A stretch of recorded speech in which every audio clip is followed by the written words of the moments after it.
ஆண்டவர் இயேசுவின் நாமத்திலே உங்கள் யாவரையும் வாழ்த்தி வரவேற்கிறேன். சபை உட்பட உலகமெங்கும் இந்த வார்த்தையை காவலாய் இருக்கிற பிள்ளைகளை உங்களையும் நாங்கள் வாழ்த்தி வரவேற்கிறோம்.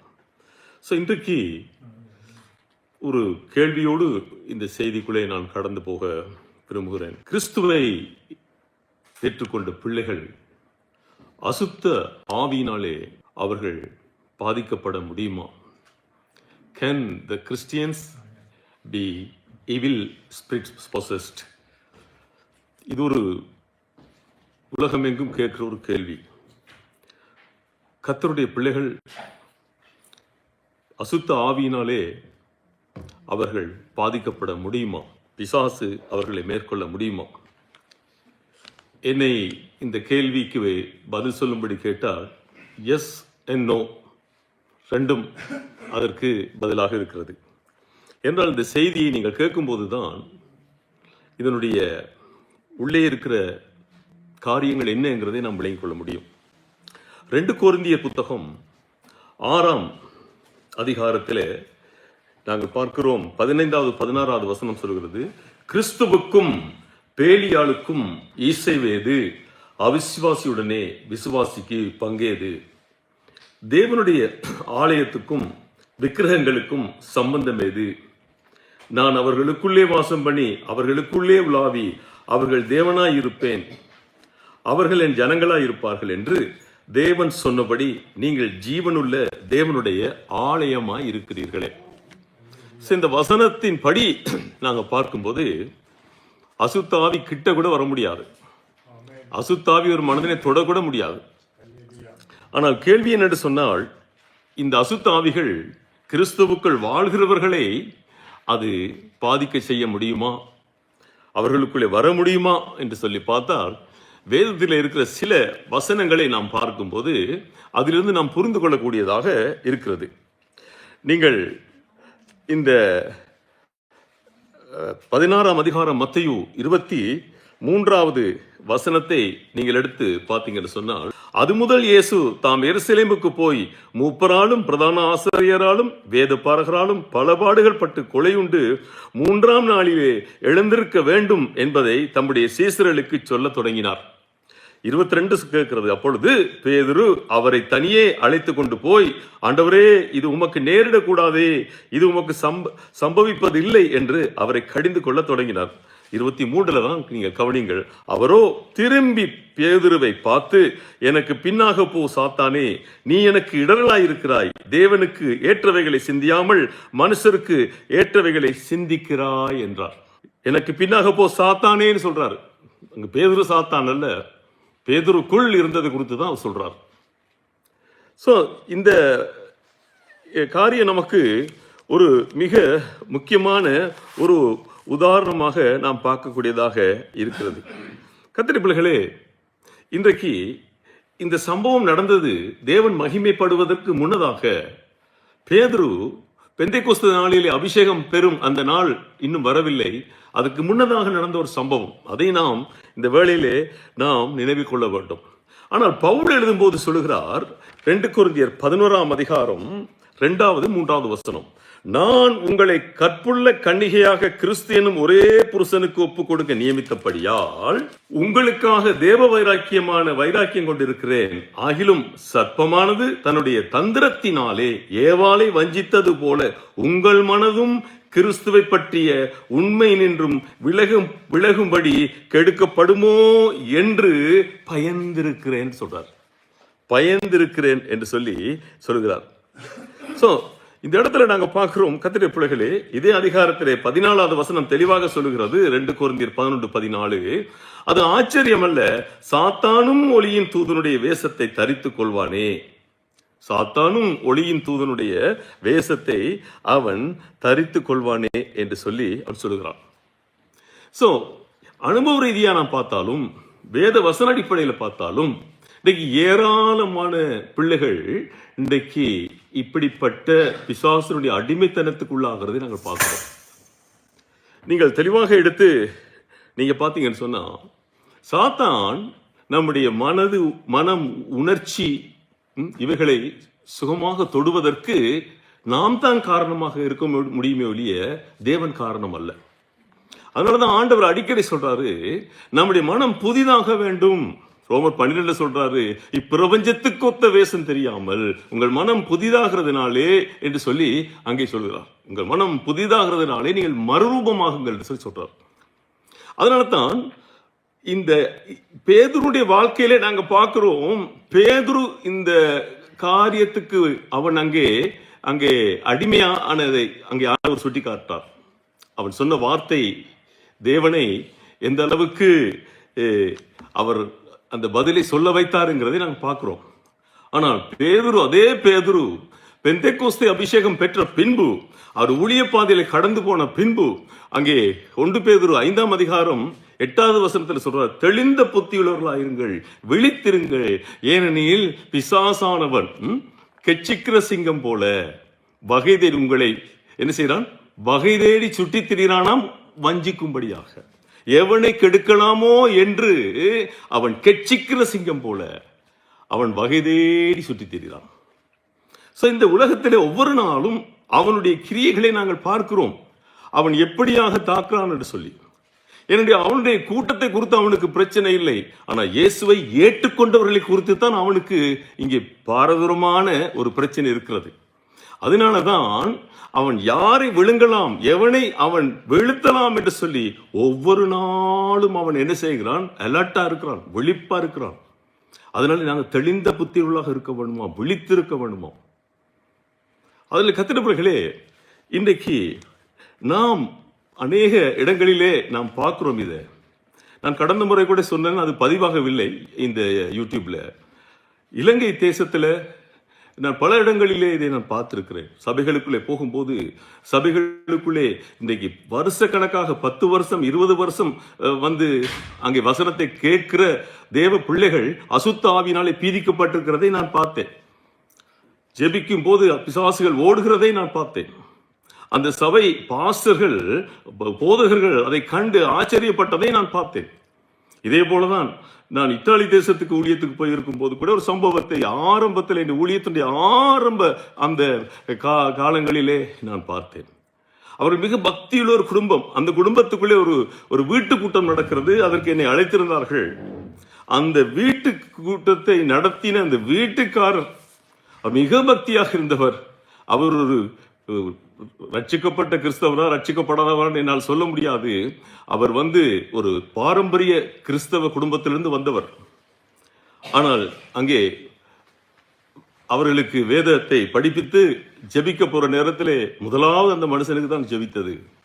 ஜெபித்த உடனே நாங்கள் பார்த்தோம், லேகியோன் பிசாசு கிட்டத்தட்ட நான் நினைக்கிறேன் ஒரு 7-8 மணித்தியாலங்கள் மெனக்கடித்து விட்டது அதை துரத்துவதற்கு.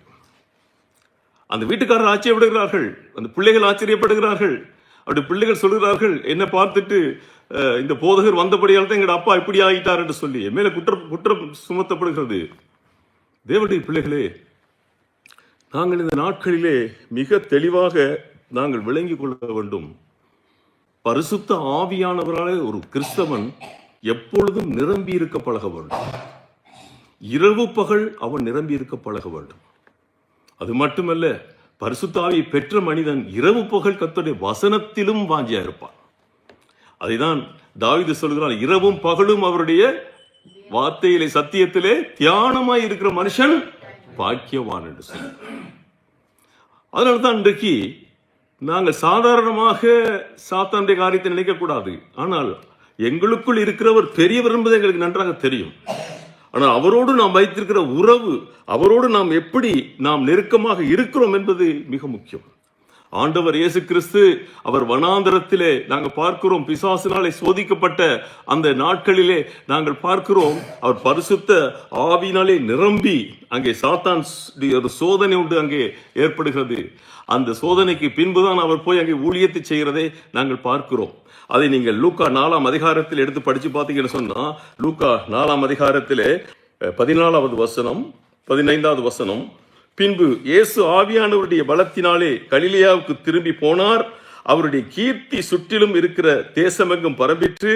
அவர்களுடைய ஜெபாலயங்களில் அவர் உபதேசித்து எல்லாராலும் புகழப்பட்டார். பரிசுத்த ஆவியானவர் ஒரு மனிதனுக்குள்ளே இருக்கும்போது அவருடைய அந்த மனிதனுக்குள்ளே தேவன் கொடுத்திருக்க பலம் வித்தியாசமானது. அதனாலதான் தேவ பிள்ளைகளே, எப்பொழுதும் தேவ ஆவியானவருடைய சத்தத்தை கேட்கிற ஒரு கிறிஸ்தவனுடைய வாழ்க்கையில சாத்தான் நெருங்க முடியாது.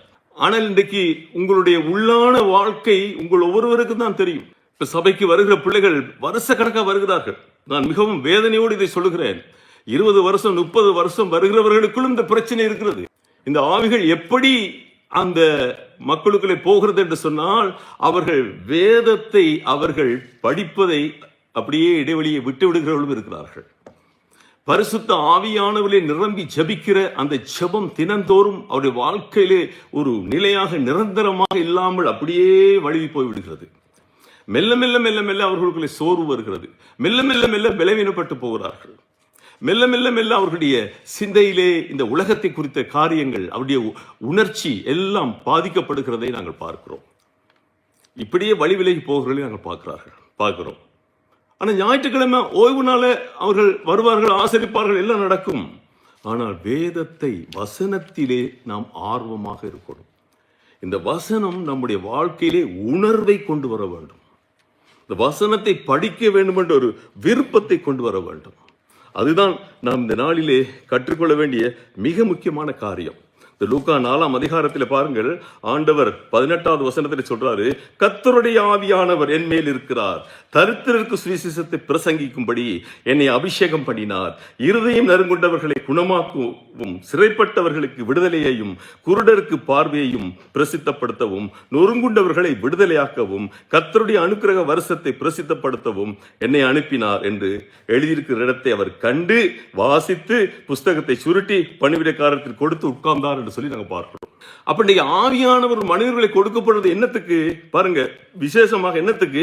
தரித்திரருக்கு சுவிசேஷத்தை பிரசங்கிக்கும்படி எழுதுகிறார். அதுக்குதான் ஆண்டவர் ஒரு மனிதனை அபிஷேகிக்கிறார். அவனுடைய வாழ்க்கையில இருக்கிற மாற்றம் மற்றவர்களுக்கு எடுத்து சொல்லப்படுகிறது. அவனுடைய வாழ்க்கையை பார்த்து மற்றவர்கள் அந்த வாழ்க்கையை பின்பற்ற விரும்புகிறார்கள்.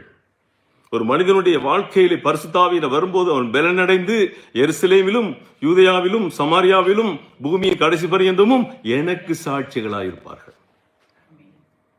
அதனால்தான் இன்றைக்கு நான் உங்களுக்கு ஒரு 4 காரியத்தை சொல்லுகிறேன். இதிலிருந்து நாம் விடுபட வேண்டுமாக இருந்தால் இதில் ஒரு 4 காரியத்தை சொல்லுகிறேன். முதலாவது, நீங்கள் செய்ய வேண்டியது தேவனுடைய ஆவியினாலே வழி நடத்தப்பட வேண்டும். The Holy Spirit's leadings, it must be with the Christians. இது டெய்லி லைஃப்ல இருக்கணும். அப்படி இருந்தாதான் இந்த அப்போஸ்தலர் 1:8 சொல்லப்பட்ட அந்த வார்த்தை நம்முடைய வாழ்க்கையில நிறைவேறும். அந்த சாட்சி நமக்குள்ளே வெளிப்படும். எருசலேமிலும் யூதேயாவிலும் சமாரியாவிலும் பூமியின் கடைசி பரியந்தமும் எனக்கு சாட்சிகளாயிருப்பீர்கள் சொல்லி. 2வது, தேவனை பரீட்சை பார்க்க கூடாது. நீங்கள் மத்தேயு 4ஆம் அதிகாரம் 7வது வசனத்திலும் லூக்கா 4:12 தெளிவாக அங்கே வாசிக்கிறோம் இல்லையா? தேவனை பரீட்சை பாராது இருப்பாயாக என்று சொல்லி ஆண்டவர் சுட்டிக்காட்டார் பிசாசுக்கு.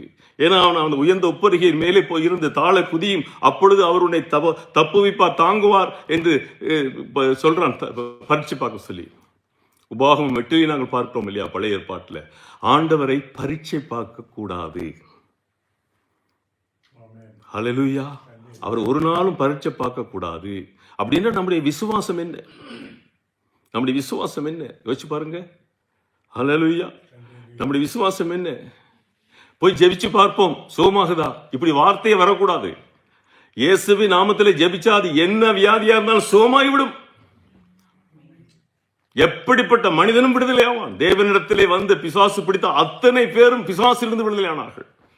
அங்கே வந்த சகல வியாதிகளை ஆண்டவர் சுகமாக்கினார். அதனாலே கர்த்தர் பிள்ளைகளே, நாம தேவனை ஒரு நாளும் பரீட்சை பார்க்க கூடாது. ஆமீன்.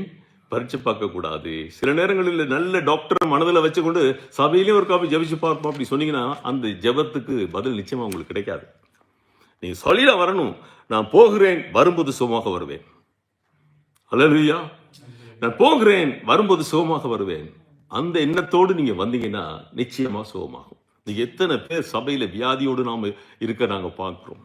ஏராளமான மக்கள் வருஷ கணக்கில் இலங்கை தீவில் நான் போய் ஊழியம் செய்த இடத்துல பார்க்குறேன். வருஷ கணக்கில் அங்கே வியாதியோடு இருக்கிறவர்கள் வந்து சுகமாகி போகிறதை நான் பார்த்தேன். ஆமீன், ஹல்லேலூயா. சாதாரணமாக ஒரு சகோதரி வயிற்றில் அவருக்கு ஒரு கட்டி, அந்த கட்டியை சுமந்து கொண்டு 6-7 வருஷமா வருகிறாள் சபைக்கு. அவள் சோமான பிறகு சாட்சி சொல்லுகிறாள், இத்தனை வருஷமா நாங்க இருக்கிறேன் என்று சொல்லி. அதனால கர்த்தருடைய பிள்ளைகளே, தேவனுடைய வார்த்தையிலே எழுதப்பட்டது, அது எழுதப்பட்டதே, அதை யாரும் மாற்ற முடியாது. பிசாசுக்கு ஆண்டவர் என்ன சொன்னார்? அது எழுதப்பட்டதே சாத்தானே, அது எழுதப்பட்டாகிவிட்டது. அது நமக்கு எழுதி ரெக்கார்டா கொடுத்துட்டாரு, அதை இனி யாரும் மாற்ற முடியாது. அதனால சத்தியம் நம்முடைய வாழ்க்கையிலே தேவன் அது எழுதி கொடுத்த, அது மாறாத ஒரு பிரமாணம், அது மாறாது. மூன்றாவது, தேவனுடைய வார்த்தைக்கு நம்மை ஒப்பு கொடுக்க வேண்டும். சத்தியத்தை அறிவீர்கள், சத்தியம் உங்களை விடுதலையாக்கும். அதான் 4:8 சொல்றாரு, லூக்கா 4:8, இயேசு அவனுக்கு பிரதித்திரமாக, எனக்கு பின்னாக போ சாத்தானே, உன் தேவனாகிய கர்த்தரை பணிந்து கொண்டு அவர் ஒருவருக்கு ஆராதனை செய்வாயாக என்று எழுதியிருக்கிறது. பாத்தீங்களா, பிசாசுக்கு எப்படியான வார்த்தையை ஆண்டவர் சொன்னார் என்று சொல்லி. ஹல்லேலூயா. ஏன் தெரியுமா? அவர் சத்தியவர், அவர் வார்த்தையான ஒரு பூமியில மாம்சத்தில் வெளிப்பட்டார். நமக்கு முன்மாதிரியாக அவர் என்ன செய்தார்? அந்த விடுதலையை நமக்கு செய்து காண்பிச்சார். ஆமீன். அடுத்து 4வது மிக முக்கியமானது ஒன்றுன்னு சொன்னா, நாம் எப்படி இருக்கணும்னு சொன்னா, சும்மா இருக்கக்கூடாது. ஆமீன். நாம சும்மா இருக்கக்கூடாது. ஆமீன். நீங்க சும்மா இருக்காதீங்க, சோர்ந்து போவீங்க, எதிரி உங்களை தாக்குவான். ஆமீன். அவன் தாக்கிடுவான். அதனாலதான் ஆதியாகமம் 4ஆம் அதிகாரத்துல அங்க எழுதப்பட்டிருக்கிறது, அதாவது பாவம் வாசற்படியிலே படுத்திருக்கும். எப்ப உங்களை பிடிக்கிறோன்னு சொல்லி சோர்வுகள், அவன் நம்மை பிடிக்கிறதுக்கு ஒரு நல்ல ஒரு காரியம் தான் இந்த சோர்வு, நிர்விசார வாழ்க்கை, ஏனோ தானோ என்ற வசனத்தை கேட்கிறது, வசனத்தை கேட்டுட்டு அதுக்கு கீழ்ப்படுகிறது இல்லை. நானும் என் ஆண்டவரும், நானும் வசனமும் அப்படி இருந்து கொண்டு போவீர்கள். அது தேவன், அது ஒரு கிறிஸ்தவ வாழ்க்கை அல்ல. மற்றவர்களை குறித்து வசனத்தை கேட்ட நாங்கள் அன்பு செலுத்துறது இல்லை, மற்றவர்களை ஏற்றுக்கொள்றது இல்லை. It is not a Christian life. நான் அடிக்கடி சொல்றதுதான், இந்த ராஜரிக பிரமாண ஒரு வாழ்க்கையில சரியா இல்லைன்னு சொன்னா, அது சரியா நிறைவேறன்னு சொன்னா கிறிஸ்தவனா வாழவே முடியாது. நீங்க முதலாவது நிரூபிக்க, தேவன்ல முழு இருதயத்தோடு, முழு ஆத்துமாவோடு, முழு வேலத்தோடு இருக்கிறீங்கிறத நிரூபிக்க, 2வது நீங்க செய்து காட்டணும். மற்றவர்களை என்னை நான் நேசிப்பது போல நான் நேசிக்க வேண்டும். ஹல்லேலூயா. அதுதான் நாங்கள் கற்றுக்கொள்ள வேண்டும். அதுதான் 1 கொரிந்தியர் 9:16 பவுல் எழுதுறாரு, நமக்கு சமயம் வாய்த்தாலும் வாய்க்காவிட்டாலும் சுவிசேஷத்தை சொல்லணும். அதனாலதான் ஆண்டவரை யாருக்காவது சொல்லணும். நீங்க நம்ம பாருங்க, வீணான வார்த்தைகளை பேசுறோம், வீணாக அலம்பி கொண்டிருப்போம், வீணான கதைகளை சொல்லிக்கொண்டு, வீணான கதைகளை கேட்டுக்கொண்டிருப்போம், வீணாக நாம போய் டிவிக்கு முன்னால நின்று தேவையில்லாத காரியங்களை பார்த்து கொண்டிருப்போம். ஹல்லேலூயா. கர்த்தருடைய வசனத்துல உங்களுக்கு விருப்பம் இருந்துச்சுன்னா, இந்த உலகத்துல வேற எதுலையுமே உங்களுக்கு ஆசை இருக்காது. முதலாவது அவருடைய வார்த்தையில உங்களுடைய இருதயம் பட்டிக்கொள்ளும் சொன்னா, மற்ற எல்லாமே அடுத்ததுதான். அதே தான் நாங்கள் விலகிக் கொள்ள வேண்டும். அந்த 4:18 அங்கே சொல்லப்பட்டது போல, அதை நமக்கு தெளிவா சொல்றாரு, என் மேலே எனக்கு அபிஷேகம் கொடுத்தது, என்ன ஆண்டவர் தெரிந்து கொண்டது, எல்லாம் ஒரு நோக்கம் வச்சிருக்கிறார். அவருடைய ராஜ்யத்துக்கு நான் ஒரு முக்கியமான பாத்திரம், அதிலே நான் முக்கியமான ஒரு வேலை. யாராயிருந்தாலும் எவராயிருந்தாலும் சுவிசேஷத்தை சொல்லியாக வேண்டும். அப்ப மற்றவர்களுக்கு நீங்க பெற்றுக்கொண்டதை நீங்க சொல்லும் போது நீங்க சோர்ந்து போக மாட்டீங்க. உங்களுக்கு எதிராளி உங்களை தொட முடியாது. தேவ பிள்ளைகளே, உலகத்திலே ஏராளமான கிறிஸ்துவை ஏற்றுக்கொண்ட பிள்ளைகள் இன்றைக்கு இந்த அசுத்தாவினாலே பீதிக்கப்படுறார்கள். இன்றைக்கு செய்தியை கேட்டுக்கொண்டிருக்கிற உங்களோட வாழ்க்கையில இந்த காரியம் உணர்த்தப்படுமாக இருந்தா, உங்களுக்காக நான் செபிக்க விரும்புகிறேன். தேவனுடைய பிள்ளைகளே, இந்த செய்தியை கேட்டுக்கொண்டிருக்கிற அருமை தாயே, அருமை தகப்பனே, அருமை சகோதரனே, சகோதரியே, மகளே, மகனே, ஒவ்வொருவரும் இந்த நாட்களிலே உங்களை ஒப்புக் கொடுங்கள். வாழ்ந்தா கிறிஸ்துவுக்கென்று வாழ்வோம். ஹல்லேலூயா. வாழ்ந்த அவருக்கென்று வாழணும். வைராக்கியமாக நாங்கள் வாழ வேண்டும். வைராக்கியமாக நாம் வாழ வேண்டும். ஹல்லேலூயா. அதனாலதான் இந்த நாளிலே நம்ம கிறிஸ்துவுக்குள்ள சரியா வாழலண்டா, கிறிஸ்துவுடைய வார்த்தையில சரியா இல்லண்டா, கிறிஸ்துவ ஆவியானவர் சரியா நாம் அவரோடு நமக்கு உறவு இல்லைன்னு சொன்னா, நாம் சரியாக வசனத்தை நாம் சரியான முறையிலே பெற்றுக்கொள்ளல என்று சொன்னோம், புரிந்து கொள்ளல என்று சொன்னோம். அது மட்டுமல்ல, இங்கே சொல்லப்பட்டது போல தேவனுடைய வார்த்தை, தேவனை பரீட்சை பார்க்கிற ஒரு பாத்திரமா நான் இருப்பேன்டா, சாத்தான் நம்மை இலகுவில பிடிக்க முடியும். ஆனால் அவன் ஒன்றும் பெரிய ஆள் அல்ல. ஏன்னா நமக்குள்ள இருக்கிறவர் பெரியவர். நமக்குள்ள இருக்கிற ஒரு பெரியவர் நீங்க கொண்டாட வேணும் சொன்னா, இந்த 4 காரியத்தில் நீங்க சரியா இருக்க வேண்டும். நீங்க இருக்கிற சபைக்கு ஒழுங்கா போக வேணும். போற சபையில இருக்கிற போதகரோடு நீங்க நல்ல ஒரு உறவு வச்சு கொள்ள வேண்டும். இந்த போதகரோடு நல்ல ஒரு உறவு உங்களுக்கு இருக்க வேண்டும். அங்கு இருக்கிற ஜனங்களோடு உங்களுக்கு நல்ல ஒரு உறவு இருக்க வேண்டும். எல்லாரையும் நீங்க நேசிக்க பழக வேண்டும். ஓரம் கட்டப்பட்ட ஒரு வாழ்க்கை நீங்க வாழக்கூடாது. இது பிசாசு உங்களை கொண்டு போறது மிக சுகமா கொண்டு போயிடுவான். தனிமையில் இருக்கிறவங்க பிடிச்சு கொண்டு சுகமா கொண்டு போயிடுவான். இதற்கு நீங்க இடம் கொடுக்கவே கூடாது. அடுத்தது, எப்பொழுதும் சுவிசேஷத்தை சொல்ல நீங்க பின்வாங்க கூடாது. ஹல்லேலூயா. கண்களை மூடி நாம் ஜெபம் செய்வோமா? அந்த வழியிலே எங்களை நேசிக்கிற எங்கள் பரமபிதாவே, அப்பா உம்மை துதிக்கிறப்பா, நீர் எவ்வளவு நல்லவராக இருக்கிறீர் தகப்பனே. இந்த பூமியிலே அப்பா நீர் வெளிப்பட்டு எங்களுக்காக ஜீவனை கொடுத்தீரே. கடைசி துளி ரத்தம் உமக்காக சிந்தப்பட்டதே. உம்முடைய வார்த்தை எங்களுக்குள்ளே நிறைவேற இந்த பூமியிலே ஆண்டவரே அப்பா நீர் மாம்சமாக வெளிப்பட்டீரே. கிருபையினாலும் சத்தியத்துக்குனாலும் எங்களுக்குள்ளே வாசம் பண்ணினீரே. அப்பா இந்த வார்த்தையை கேட்டுக்கொண்டிருக்க ஒவ்வொரு பிள்ளைகளுக்காக ஜெபிக்கிறேன் ஆண்டவரே. பல வருடங்கள் சபைக்கு போயும் இன்றைக்கு ஒரு சாட்சி இல்லாத ஒரு வாழ்க்கை. போகிற மனைவினாலே கணவன் ரட்சிக்கப்படவில்லை. கணவன் சபைக்கு போயும் இன்னும் மனைவி ரட்சிக்கப்படவில்லை. இன்னும் பிள்ளைகளுக்கு கேள்விகள் இருக்கிறது. எல்லா ஆண்டவரே இன்றைக்கு குடும்பங்களை சின்னா பின்னப்படுத்தி கொண்டிருக்கிற பிசாசுக்கு இடம் கொடுத்து கொண்டிருக்கிற அந்த நிலை தேவ பிள்ளைகளுக்கு உண்டாக வேண்டாம். வசனத்திலே வைராக்கியம் கொள்ளட்டும். ஆவிலே நிரம்பி தேவனோடு நல்ல உறவை பெற்றுக் கொள்ளட்டும். தேவனை பரீட்சை பாராதபடி தன் விசுவாசத்தை காத்துக் கொள்ளட்டும். தகப்பனே அப்படி செய்யறதுக்காக சோஸ்திரம். விசேஷமாக சுவிசேஷத்தை எல்லாருக்கும் சொல்லட்டும். நீர் வந்ததை சொல்லட்டும். இந்த வேளையிலே யாரெல்லாம் வருடக்கணக்காக வியாதியோடு இருக்கிறீர்களோ, இந்த வேளையிலே அந்த வியாதி இருக்கிற இடத்துல உங்களுடைய கைகளை வையுங்கள். இப்பொழுது இயேசு உங்களை சுகப்படுத்துகிறார். இயேசு உங்களை சுகப்படுத்துகிறார். In the mighty name of Jesus, in the mighty blood of Jesus, touch them, Lord. Touch them, Lord. Heal them, Lord. Heal them, Lord. Be healed. Be healed in Jesus' mighty name. சுகம் கொடுத்ததுக்காய் ஸ்தோத்திரம். இயேசுவின் நாமத்தில் ஜெபிக்கிறேன் ஜீவனுள்ள நல்ல பிதாவே. ஆமென்.